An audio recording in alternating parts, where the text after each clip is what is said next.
kalahating gagawin nila yan eh. Alam naman na itong si Martin Romualdez is the worst speaker na talagang winasak niya ang Kongreso.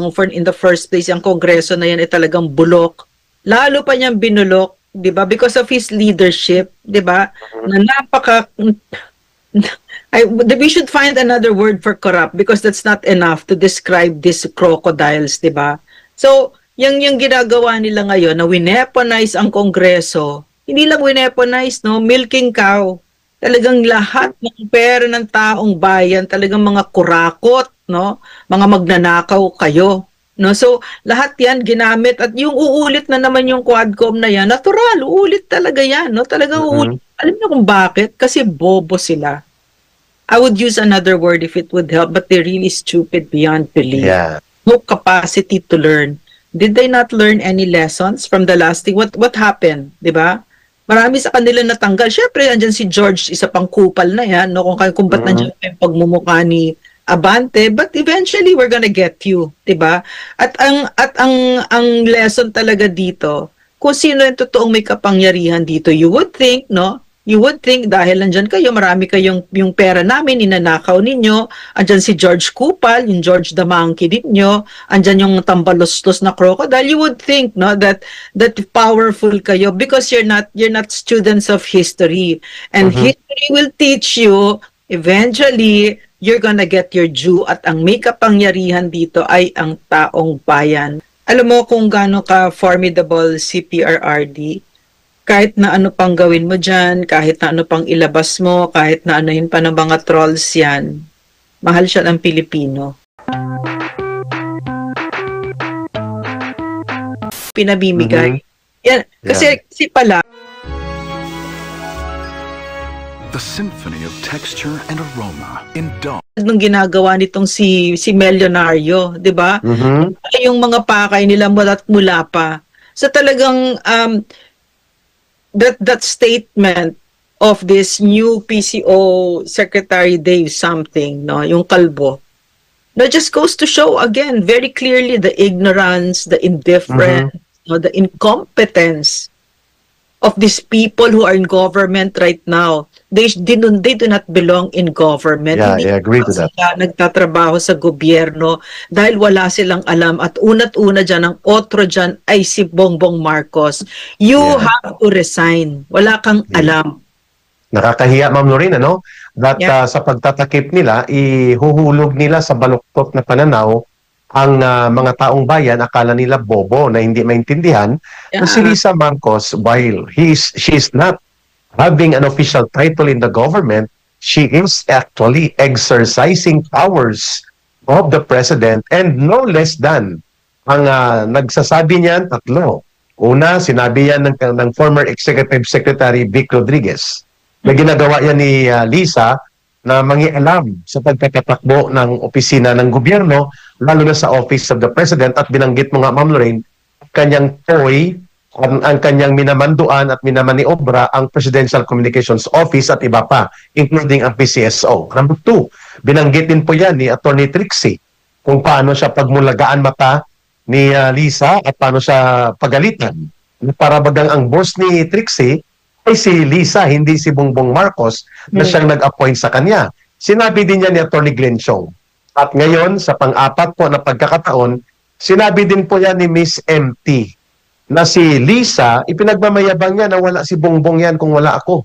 Kaya binuhay ko yan sa pogo na pag-abogada ko. Kung saan nandun si Regina Arevalo at yung si Melionario sa kanilang briefing kung anong gagawin sa pag-atake kay Pastor Kibuloy, sa Kingdom of Jesus Christ at idugtong sa mga Duterte. So hindi pwedeng sabihin itong Dave Gomez at ang PCO na walang anumang mga opisyal na ugnayan si Lisa Araneta sa Office of the President. Binanggit na namin ni Ma'am Lorraine, binanggit ko na circumstansya ng pagpapahayag kung saan siya sobrang abusadong nangingialam. She may not be having the title, but she is actually exercising abusive kind of power that needs to be exposed to the people. Kaya nangyayari yung mga cocaine party eh. Kasi murmur siya eh. Siya nagpasimuno ng mga cocaine party, but she needs to be held accountable sapagkat itong kanyang bugok na asawa na si Marcos Jr., pinababayaan niyang mangyari ito. And that is not a private matter. It is a matter of national interest and public interest ng taong bayan. Napapanagutin dito si Lisa Araneta. At may tanongin man Lorena, sa lahat ba ng mga titipon-tipon, every time na mag-travel sila ni Marcos, may mga cocaine party ba na kagaya nito? The way na bulgar at na-iskandalo sila sa Los Angeles, California dahil hindi nila inasahang mamamatay sa cocaine overdose itong si Paulo Tantoco, Ma'am Lorraine. Yeah, at saka the mere fact that she does not have a designation makes it dangerous kasi there's no accountability, di ba? But you cannot take away the fact that this was an official function paid for by taxpayers' money, no? Correct. Na nanginginig ang laman ko pag naiisip ko yun kasi siguro sa Duterte School of Governance ako, no, na talagang sensitive ako pagdating sa pera ng taong bayan kasi hindi yun yan hindi talaga iyo yan pera ng taong bayan yan, pinaghirapan niya ng Pilipino na dapat serbisyo ang ibinabalik diyan, hindi para mag-party ka. Lalo pa sa mga mararangya, talagang squammy talaga, rent-seeking behavior talagang magnanakaw, talagang squatter na walang pinag-aralan. Nagagamitin mo ang pera ng taong bayan na ngayon 52% nagugutom para makapag-party ka. No? At para magsiba-siba ka diyan, 'di ba? Tapos ang saya-saya pa nila, 'di ba? Saya-saya pa nila habang ang Pilipinas bumabagsak, 'di ba? Parang Correct. while Rome was burning, 'di ba? Nero was playing his ano. So, I'm just saying, that Correct. this Lisa Marcos thing that has to really end kasi talagang this whole Marcos thing has to end. Talagang dinadala nila tayo talaga sa lugmok. You know, Eric, no, there's going to be he's going to meet up with President Trump, di ba? And I'm wondering what it's going to be about. What do you think? Malamang ma'am, malaking bagay dyan ay ang panguyap papa niya, the way siya naghimod ng talampakan ni Joe Biden, Marcos Jr. will try to do the same. At isa po dyan ma'am ay ang nakikita natin na iposustain niya kay US President Donald Trump ang kanyang kapangtapangan na postura sa South China Sea, West Philippine Sea. Ibibenta nila ito na siya lang ang nagtumitindig sa US interest dito sa sa Indo-Pacific, sa Asia-Pacifico. Yun ang kanyang selling point. At hindi ako naniniwala, ma'am, na makukuha niya na ipa-reduce ang tariff imposition ng Amerika sapagkat mukhang non-negotiable yan kay Donald Trump. Pangatlo, malamang sa malamang, ma'am, ay ibebenta niyang sarili niya that he is now the leader in the Philippines at ang mga Duterte ay nagsumisira at nagde-destabilize sa Pilipinas. So he will justify everything na ibebenta nila kay Trump na dapat lang mawala ang mga Duterte because they are the Chinese agents in the Philippines. So mukhang ganun, ma'am, ang narrative Kasi basang-basa natin na gano'n ang ibinibentang narrative ni Gibo Chodoro, nila Cariela, and sinusustain ito ng DFA. But indeed, ito nga ang tamang gawin kay Duterte na sila ay parusahan sapagkat they have been a sell-out to the Filipino people sa pagbibenta ng soberanya sa China. Which is true. Hindi yan totoo pero yan magiging kwento ni Marcos Jr. sapagkat yan ang binibitbit niyang pang-selling point sa mga Amerikanong kasama ni Donald Trump na harap sa kanya in interest na gamitin ang Pilipinas para po sa leverage ng possible na US basis deployment sa Pilipinas without having a military basis agreement, Ma'am Lorraine. A question. So, in other words, what you're saying is that Donald Trump can get something out of Marcos. Why would he do that? I mean, sip-sip na naman ito sa Amerika, di ba? Sip-sip na siya sa Amerika. Donald Trump doesn't have to bend his elbows or anything like that, bend his arms for anything like that. Why would he ask for Marcos to be there? Ito, ma'am, ay isang assurance. I think that tinrabaho ito ng kanya mga handlers sa Amerika because ang pagpasok ni Marcos, ma'am, kay Joe Biden pa ang presidente. So they need a transition of support kay Donald Trump. Kasi bagong administrasyon si Donald Trump, may iba siyang perspective, no? Dating sa pakikipag-compete sa China. So isa ito sa dapat ibenta nila kay Donald Trump, that the Duterte group are the real Chinese agents in the Philippines. And of course, to include Inday Sara Duterte. It is more of Marcos selling the narrative to Donald Trump na dapat katiwalaan siya sa Pilipinas. Sapagkat hindi siya pumasok na si Donald Trump ang nakaupo. Pumasok siya na si Joe Biden ang nakaupo, na ibenta niya ang sarili niya doon. So kailangan niya magkaroon ng graces to the glory of the US under the Trump administration. Yeah, question. Does Donald Trump strike you as stupid? That he would believe? Alam ni Donald Trump ang background nila, kaya nga malamang sa malamang ibubulgar sa kanya ang usapin tungkol dyan sa ill-gotten wealth na pending na sinisingil sa kanila ay mga $300 million ang utang nila sa US government sa hindi pagbayad ng mga buwis na yan sa mga sequestered properties nila. Pangalawa, Donald Trump need to play the ball game sapagkat alam natin, ma'am, na may ibang agenda ang America beyond kay Marcos pagdating sa Pilipinas kung ang pag-uusapan ang regional interest nila sa Indo-Pacific. Siya sa among the countries right now na willing i-accommodate kung ano man ang hingi ng Amerika pagdating po sa kanyang pakikipagkompetensya sa China, the only country na walang kurap mata, papayag kaagad, si Bongbong Marcos. That's why may agenda sila na i-assure si Marcos na basta magtuloy lamang ang access ng unlimited military basing, deployment and forward deployment of forces and war material ay may magandang ugnayan sila sa US. I think ang bumibenta nito is not so much Donald Trump, ma'am, kundi sa likod mismo ni Donald Trump. Yung tinatawag nating yung deep state, yung Pentagon, na kailangan nilang si Marcos ay manatili dyan because mas madali po nilang imaniobra ang kanilang military and economic interest sa Asia-Pacifico, sa Indo-Pacific, kung si Bongbong Marcos ang nandyan, kung ikukumpara sa isang Duterte, like former President Duterte and the Vice President Sara Duterte. And for Marcos' survival, he needs the guarantee of assurance na susuportahan siya ni Donald Trump sa pananatili niya dyan sa poder niya. Si Donald Trump is 'di ba, he's very active on social media, 'di ba? Mm-hmm. And he does, I think that he is swayed by popular opinion, 'di ba? So talagang I really think that it's ginyari, if what you're saying is correct, no, it's accurate, let's say, no, then kawawa tayo, 'di ba? Mm-hmm. But if we go out there on social media and tell him what's going on, kasi my question, another question na, do you think itong report ng cocaine thing ni Lisa Marcos, you think yung paglabas niyan is a coincidence? That the US had nothing to do with it? And it's not related to the visit of BBM in the US? Yeah. Ayan na. Ma'am, I agree to you. May possibility po na ito ay tinabaho din na US for Marcos na mawawala siya wala ka ng kaluluwa na ipakita pa o itago.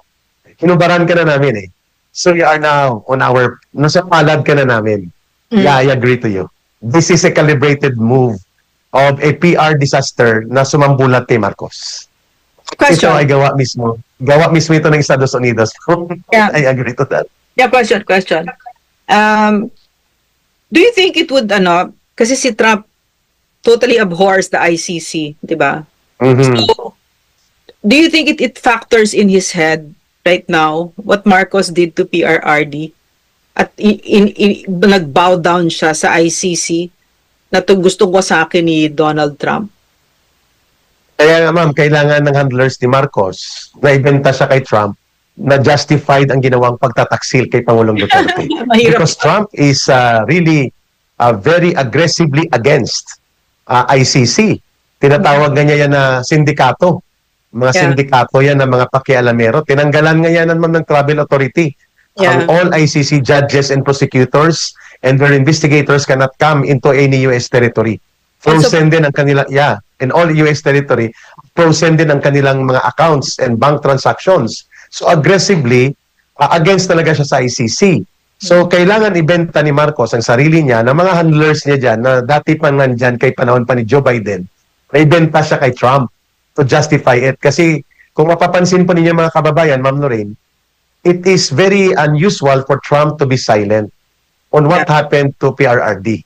Yeah. Ibig sabihin na briefing siya ng something negative bago siya umupo. Kasi lahat ng mga presidente po, nagkakaroon po yan ng briefing sa CIA, sa FBI, sa lahat, pati sa US State Department, na bago ka umupo, binibigyan ka ng buong picture ng mga latag ng iyong network, allies, threats, issues, and security matters. Malamang sa Asia-Pacific and Indo-Pacific region, ubas ang palan na Duterte, lalo na ni Pangulong Duterte. Kasi nga, ayaw talaga ng mga CIA diehard core na si Duterte ay maging independent-minded. Hindi nila kayang kontrolin the way nagiging puppet si Marcos ngayon. So you need to have a justification on Trump why it must be done. So I think nagdududa din si Trump kasi alam ko malapit siya, alam natin yan, Ma'am Lorraine, malapit at nilarespeto niya si Pangulong Duterte. The silence without any word of comment sa nangyari kay Pangulong Duterte, something na sinasabi ko na briefing ito si Donald Trump negatively against the role of former President Duterte, and I think kailangang ibenta si Marcos ng ginawa niya ay justified. And I think Trump is thinking about that, Ma'am Lorraine, kung tama bang nangyari kay Pangulong Duterte. Yeah. Kasi si Trump din ang hilig din niya mangpahiya, di ba? Ng leader na nasa harap niya ng ibang bansa. I forget which African nation this was na pinahiya niya, di ba?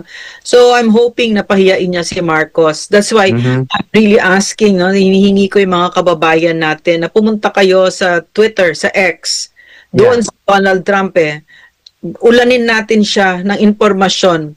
Doon po kayo kung hindi kayo nag-i-English, pero mag-English kayo. Sabihin niyo kung sino siya, sabihin niyo nakawatan siya, sabihin niyo drug addict siya kasi si Trump galit din siya sa drugs di ba? Yeah, so sabihin niyo yung pang-aapi na ginagawa sa Pilipino, sabihin niyo yung ginawa kay PRRD na mahal natin, at kung ano yung pagnanakaw na ginagawa ni Bongbong Marcos sa Pilipinas, ulanin natin, hiyain natin yung walang yan, okay? And hindi natatakot sa atin hindi yan natatakot sa atin, no? So, una din natin sa X, the real Donald Trump, ite-text ko sa inyo, sasabihin ko sa inyo ngayon yung kanyang handle, yung kanyang Twitter account, X account, the real Donald Trump, yun. Yeah. The real Donald. I agree. Malaking bagay yung suggestion na yan, ma'am. Yeah. Malaking bagay yan. Yeah. Because Donald Trump is everyday nasa tinitingnan niya yan. Minomonitor niya. Yeah. And hindi siya sa Facebook, mami, kasi may iba siyang ginagamit. Parang Truth Social. Yun ang ginagamit niya. Yun din. Truth Social. Hindi niya ginagamit ang Facebook. Pero sa X, ginagamit niya yata. Tsaka may isa pa Instagram yata, ma'am, ginagamit niya rin. Tapos, ang Pilipino, no, yung nangyari kay PRRD, phenomenal yung display of affection and enragement kay Bangag, 'di ba, kay Bongbong Marcos. So, 'yun ang ipakita natin diyan, no? Yan ang ipakita natin. Diyan tayo mag-people power. Agree. And ma'am, speaking about updates on PRRD kay Pangulong Duterte. Ayun. Ma'am Lorraine, malinaw na ginagawan po ng intriga ang kalagayan ni Pangulong Rodrigo Duterte na parang mamamatay na at nakaratay na. Mabuti po at naglabas ng ganitong paglilinaw si Inday Sara Duterte, si Vice President, na hindi totoo. Bagamat pumayat, bumaba ang timbang, subalit healthy pa naman siya in as far as basic operations ng katawan, nakakapaglikad, hindi naka-hospital, at umiikot-ikot pa rin siya doon sa detention facility niya. Bagamat payat lang siya, pero maganda naman ang kanyang mukha na hindi naman parang na mamamatay na bukas kagad, no? The way it was being portrayed. At iniinsulto pa ng maraming mga trolls na binabayaran ng Malacanang na magpasabog ng ganitong intriga, Ma'am Lorraine. Alam mo, hindi ko nakita kasi yung picture na yan, Alam mo kung gaano ka-formidable si PRRD. Kahit na ano pang gawin mo dyan, kahit na ano pang ilabas mo, kahit na anuhin pa ng mga trolls yan, mahal siya ng Pilipino. Hindi hindi magche-change yung mind nila about it. And in fact, the more mo siya insultuhin, kasi ang tatanga kasi ng mga ito the more mo siya insultuhin, the more nila mamahalin si PRRD. Ang psyche ng Pilipino, no, apart from the fact of that phenomenal love for PRRD, ang psyche ng Pilipino gusto talaga ng underdog. Ngayon, sino pa ba pinaka-underdog dito, no, na ginawa ni Marcos sa pang-aabuso niya ng poder? The Dutertes treated them right, di ba? It's a fantastic story. I mean, really, seriously, it's a very compelling story, no, na yan ang gusto ng Pilipino. Talo pa teleserye nito, no? Talaga yung walang utang na loob, no, yung pambababoy, mga magnanakaw, itong isang taong ito na nagsilbi ng maayos, na ngayon ay ang nang-api sa kanya ay isang magnanakaw na hindi nagsisilbi sa Pilipino. It's really compelling, no? Talagang a study in opposites, no? So they should really try harder if the intent is to dissuade the Filipino people from supporting the former president. Wala na true love ang Pilipino kay Digong I mean, honestly, no, when we were in government communications, Office of the President noon, ang talaga namin, one of our strategies was to ride on the coattails of PRRD. I mean, you would be fools not to ride on his coattails kasi formidable si Digong. Ngayon pang ginawa mo na yan, na martir siya.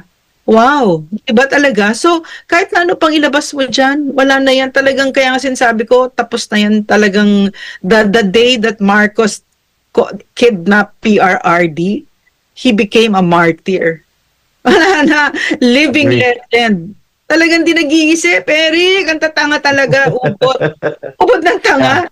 Ubod ng tanga talaga. Tapos yung Digong isa phenomenon, Ma'am Lorraine. Phenomenon siya talaga Yes, hindi correct. Hindi siya ordinaryo, no? I agree to your point. Kahit ano pang sirain mo siya sa marami siyang girlfriend, mamamatay tao, nagmumura, he is authentic because his love for the people and his service to the country are immeasurable in terms of other politicians' record. So, talagang hindi mo mabubura yun. And kahit ano pa ang gagawin mo, the more na ginawa ni Marcos na maging heroic ang personalidad niya. Like a hero culture. Ang tingin ng tao sa kanya. Mas lalong nagalit ang taong bayan na sa kanyang edad, sa kanyang ginawa, achievement, para ayusin ang diyan, ibalik ang rule of law and order, pangalagaan ng bansang seguridad, dangal at integridad ng bayan Pilipinas, at pangalagaan ng kalagayan ng mga Pilipino, and yet naging taksil ang gobyerno ni Marcos sa kanya. Made the people even more closer and loving Digong more. I agree to that point, ma'am. Eric, writer ka din, di ba? Alam mo, bilang manunulat to, bilang kaibigan ni PRRD, dumudugo ang puso ko sa nangyayari. Sobra. Pero yung manunulat na parte ko, grabe gandang-ganda sa kwento niya because I know how this will end. It will end with PRRD being victorious. Victorious. You know why? Because that's an old story. It's a pattern. It just keeps repeating. It's called the hero's journey. And he is on that quest, no? For a hero's journey. So, tas alam mo, ang compelling talaga ng story kasi PRRD is not just the greatest president that has ever lived in our country, no? The Filipino president. He's not just, no? For me, he's one of the greatest human beings that I have ever met, no? Talagang he's a giant, amazing person talaga siya. So, yung ginaganyan nyo, yung di ba nga si Claire Castro nga, di ba? She said something, she said something na dapat mag-exercise siya, di ba? Something like that, di ba? Yung isang comment niya, grabe yung galit sa kanya ng tao, di ba? So, at this point, because of what you've done, Bongbong Marcos, PRRD can do nothing wrong at this point. Nothing. Thank you. Thank you. No? And thank you kay Vice President Sara Duterte for clarifying kasi maraming mga kababayan natin ang gustong marinig ang balita na ito. But indeed, PRRD remains strong. At sabi nga ni Inday Sara Duterte, he may have reduced weight, but he is still the same PRRD na malakas ang loob, malakas ang kanyang mga pag-iisip niya, matalas pa rin. And of course, Ma'am Lorraine, speaking about that, Kaya sinusubukan ngayon, may balita na nag-react talaga ang Vice President because they're going to convene itong abusado na tinatawag na duwagcom, tuwadcom, huwadcom, kung ano-anong komkom ang tawag ng taong bayan. With the connected the status of Benny Abante, mukhang siya ang magiging tirador ngayon ng huwadcom na ito na gagamitin nila para wasakin ang sino mang natitira pang mga hibla ng naninindigan at sumusuporta sa Duterte legacy or sa Dutertismo brand of leadership. So they're going to convene a quadcom, tuwadcom, whatever. At may reaction si Vice President Sara Duterte, ma'am, na nagbibigay siya ng babala na ito ay kalabisan, pwede pong ito ay pagmulan ng mas malalo pang pagkagalit ng taong bayan. Demonization of Congress. Kay Martin Tambaluslos lang po ito nangyari na walang kahihiyan, ginagamit ang Kongreso for political demolition job. At tipo ang mga pribadong individual, hinaharas, vloggers, mga opisyal ng gobyerno na related sa mga Duterte, at iba't ibang mga tao na gusto nilang paluhurin, tuwasakin dahil konektado sa Duterte political camp, ginagamit po nila. Nakakahiya, nakakagalit, very revolting. Kasi naranasan namin ni Ma'am Lorraine personal kung paano kabastusin, abusuhin, tapat-tapakan ng isang institusyon na dapat tagapagtanggol ng mamamayan, subalit naging berdugo ng karapatan ng mamamayan na winawasak at kanilang talagang gustong sirain upang masunod lamang ang kapretsyo ni Martin Romualdez at ni Marcos na walang pwedeng tumutol o pumuna sa kanila, Ma'am Lorraine. Yeah, unang-una sa lahat, anong paki ni Ace Barbers? Wala na siya sa Kongreso. Shut up. Yes. Diba? Nagsasabi mo, epal. Diba? So, and on the other hand, just think, they should continue. Diba? Alam naman natin gagawin nila yan eh. Alam naman na itong si Martin Romualdez is the worst speaker na talagang winasak niya ang Kongreso. In the first place, ang Kongreso na yan ay talagang bulok. Lalo pa niyang binulok, diba? Because of his leadership, diba? Na we should find another word for corrupt because that's not enough to describe these crocodiles, diba? So, yung ginagawa nila ngayon na wineponize ang Kongreso, hindi lang wineponize, no? Milking cow. Talagang lahat ng pera ng taong bayan, talagang mga kurakot, no? Mga magnanakaw kayo. No, so lahat 'yan ginamit at yung uulit na naman yung quadcom na 'yan, natural, uulit talaga 'yan, no? Talagang uulit. Alam niyo kung bakit? Kasi bobo sila. I would use another word if it would help, but they're really stupid beyond belief. Yeah. No capacity to learn. Did they not learn any lessons from the last thing? What happened, 'di ba? Marami sa kanila natanggal. Syempre, andyan si George, isa pang kupal na 'yan, no? Kung ba't nandiyan yung pagmumukha ni Abante, but eventually we're gonna get you, 'di ba? At ang lesson talaga dito, kung sino yung totoong may kapangyarihan dito, you would think, no? You would think dahil nandiyan kayo, marami kayong yung pera namin ninanakaw ninyo, andyan si George Kupal, yung George the Monkey ninyo, andyan yung tambalustos na crocodile, you would think, no, that powerful kayo because you're not students of history, and history will teach you eventually you're gonna get your due, at ang may kapangyarihan dito ay ang taong bayan. And when we get you, tatalupan namin kayo ng buhay. Yeah, I agree to that, Ma'am Lorraine. And of course, isa pa to, Ma'am, no? Dahil maliban dito sa pagbubuo muli ng abusado, basura, walang tuturan at mapangwasak sa karapatang mamamayan at tuwadcom na to, hindi naman tayo natatakot dyan, Ma'am, eh. Sapagkat nakikita ng taong bayan, may hangganan itong pag-aabuso na ito. They may tactically now on the advantage, but this will not last forever. Ahabulin ito ng batas at kamay ng kasaysayan ng mamamayan na magbabangon later upang sila ay hatulan. Pero ito pa, nag-uuramentado po si Lola Laila de Lima at si George Chihuahua. Si mukhang mapupurnada dahil sa Supreme Court na desisyon na pinapareport sila kung ano ang mga naging batayan, proseso, mga ebidensya na sinunod nila, tinatawag na mandatory substantial due process and equal protection of law sa kanilang ginawang chapsoy, pansit kanto na impeachment complaint. Ngayon nagbabala sila, Ma'am, na dainin ang Korte Suprema, dainin ang Senado, sakaling ibasura ang impeachment complaint laban kay Sara Duterte. Tingnan natin ma'am kung anong take mo dito. Nagpangtapangan bigla itong si Lula Laila de Lima, itong si Joel Chihuahua na nakalusot pa sa kunti lang abansin niya ma'am, kunti lang, ilang libo lang, mga 1,000 plus lang ang abansin niya sa kanyang kalaban. Ma'am Lorraine, your comment on this, sa kanilang pagbabanta, naguguluhin nila ang Supreme Court at ang Senado dahil paninindigan nila ang tamang pagkapa-impeach daw at conviction kay Vice President Sara Duterte. Alam mo si Saba, no? Ayan si Laila de Lima, drug cuddler yan, no? What does that mean, no? Ginamit niya ang poder niya bilang Justice Secretary na kung ano pinagagawa daw na dyan. I cannot go into the details. Pumapasok daw sila sa kwarto. Sa Bilibid, sa Bilibid.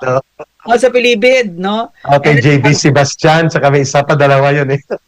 Ang tibay naman ng ng mga sikmura na mga ito, 'di ba? But I'm just saying, look at her character, 'di ba? So, ano pinagsasabi niya? Nakita mo naman na talagang ito ay isang tao na hipokrita, naglilinis-linisan, nagmumura high horse, pero drug cuddler, 'di ba? So ano pa? Ano pa, 'di ba? Ano pang expect mo sa ganyan? Sino pa, Eric? Sino pa yung isa? Si Joel Chihuahua.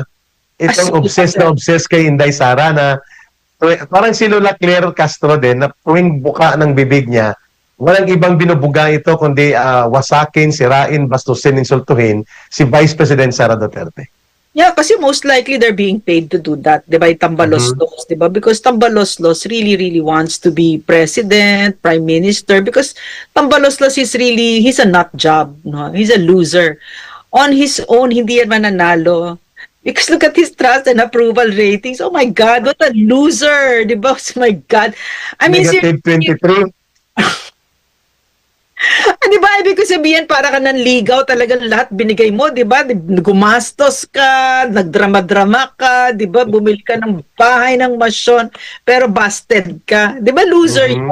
Ibig sabihin, ang baho mo. Ibig sabihin, ayaw ka ng tao. Di ba? So, yan ang mga binabayaran niya to go after Inday because, you know, ito mga elitista, I'll tell you something I know about them. Huwag yan. Ayaw nila yung nadudumihan yung kamay nila. Gusto nila, pinapagawa nila yung dirty job nila. Diyan sa mga ganyan, yung mga pangit na yan, di ba? Para pag may mangyari, sila yung kawawa, hindi siya. Di ba? Ito naman mga engot na to, sunod naman, di ba?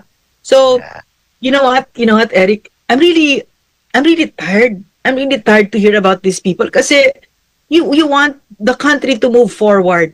You want the country to move forward. And yet there are people like that, diba? But how can the country move forward if napakadaming ganyan? Instead of all our time, all our efforts, talagang, like I told you, no, there was a piece of road that, because there was a flash flood in Tokyo, where I'm based now, sumabog yan. The next day, no, not even 12 hours, I think it was fixed already. And it's a country that you can feel that cares for its citizens in big ways, in small ways. In big ways, in small ways, talagang the caring. But look at this, no? We're stuck with people like Saba. Politika ng politika. We're stuck with a drug addict for a president. We're stuck with psychophants like Joel Chua na very corrupt itong mga ito. What will happen to our country? Di ba?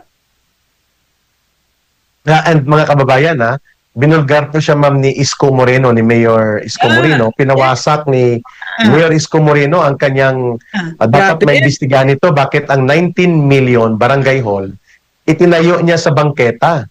At pinagpan niya, wala ng ventilasyon ang school building mga bata. So, upo si Mayor Isko Moreno, wasak talaga niya. Kaya sabi ni Mayor Isko Moreno, 19 million ito para itayo sa bangketa, tapos pagtakpan ng air ventilation line, punta sa eskwelahan na ito. So, winasak ito mga kababayan ng lungsod ng Maynila. Then, inaakusahan siya ngayon ni Mayor Isko Moreno na ina-occupy ang mga lansangan sa Maynila para sakupin ng parking. Negosyuhan sa parking o kaya kontrolin ang parking. At may mga barangay officials siyang ginagamit para banggain ang City Hall. At mabuti malakas ang loob ni Mayor Isko Moreno, ma'am, na binubulgar niya talaga harap-harapan itong si Joel Chua. At may isa pa yata, I don't know if it's Benny Abante o isa pang congressman, na ganun din ang modus operandi. Kaya I subscribe to the idea na binanggit mo, Ma'am Lorraine, the only accomplishment that this Joel Chihuahua has ever done sa kanyang pagiging kongresista ay ang mga pagpapatayo ng mga anomalya, questionableng mga nasa bangketa at pinipigilan ng pagpasok ng hangin ng mga uri ng mga istruktura na delikado sa mga bata. Kaya siya ngayon ay nabubulgar na malamang sa malamang pinagkakapirahan talaga nila. Ang mga pundong ito na binubudbud ni Martin Romualdez sa kanila na nanggaling sa taong bayan by the billions of pesos. Mga kababayan, hindi po millions, billions of pesos po ang dapat may paliwanag at bawiin din sa kanila na kung siya magmagaling at marunong sa kanyang atake kay Vice President Sara Duterte, tagutan muna niya itong kanyang lulustay at mga kawalang kabuluhan na pinaggagawa diyan sa lungsod ng Maynila, Ma'am Lorraine at mga kababayan. Alam mo, Eric, na mga kababayan, I cannot help but think of the people that I met nung nagtatrabaho ako kay PRRD, yung sa mga barangay development programs. Alam mo, marami sa kanila, para makatawid, para makapunta sa eskwela, minsan tumatawid talaga sila sa tubig, what do you call that, yung stream na malakas yung sapa. Minsan hindi nga sapa kasi sapa maliit di ba? Ito talaga ilog talaga.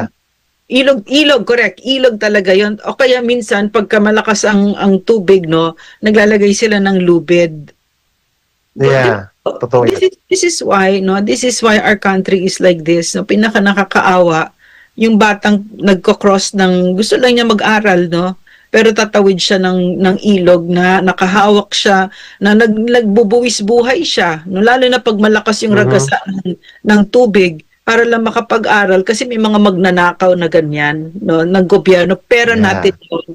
Na yung pera na yon dapat napunta doon sa mga eskwela. Yun ang panahon ni PRRD, ganun na yung nangyayari na marami pong eskwelang natayo si PRRD. Tapos yan, I cannot really help but really remember ito mga kababayan natin na talagang hirap na hirap sa buhay. At yan, biro magtatayo ka 19 million na eskwela na nasa bangketa. Di ba? Stable. Barangay Hall, ma'am, gusto lang kanya ang school building na umi-exist. Wala nang ventilation, mainit na mainit, kaya pinawasak ni Mayor Isko. Parantado talaga. Alam mo, nakikita ko talaga, di ba mga ganyang kwento mo, no? Yung ganyan, barangay hall, na ganyan, no?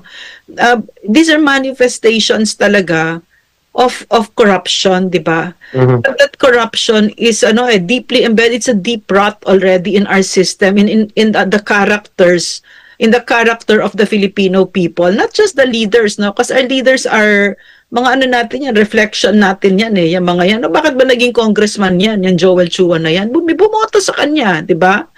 So, tingin ko nothing short of a revolution, a moral revolution will really heal our country. Kasi talagang kung ganyan na yung nagagawa mo, no, yung pagnanakaw na wala nang konsensya, wala ka ng konsiderasyon, hindi mo na naiisip yung ibang tao, lalo't na yung mahihirap. Malala tayo, malala na, no? I agree to that. Which brings us to the point, Ma'am Lorraine, yung tinanong mo ko kanina, ano pong nangyari kay Gibo? Ba't kailangan pa niyang antayin na mabulgar siya na mayroon pala siyang possession of golden passport saka multi-citizenship?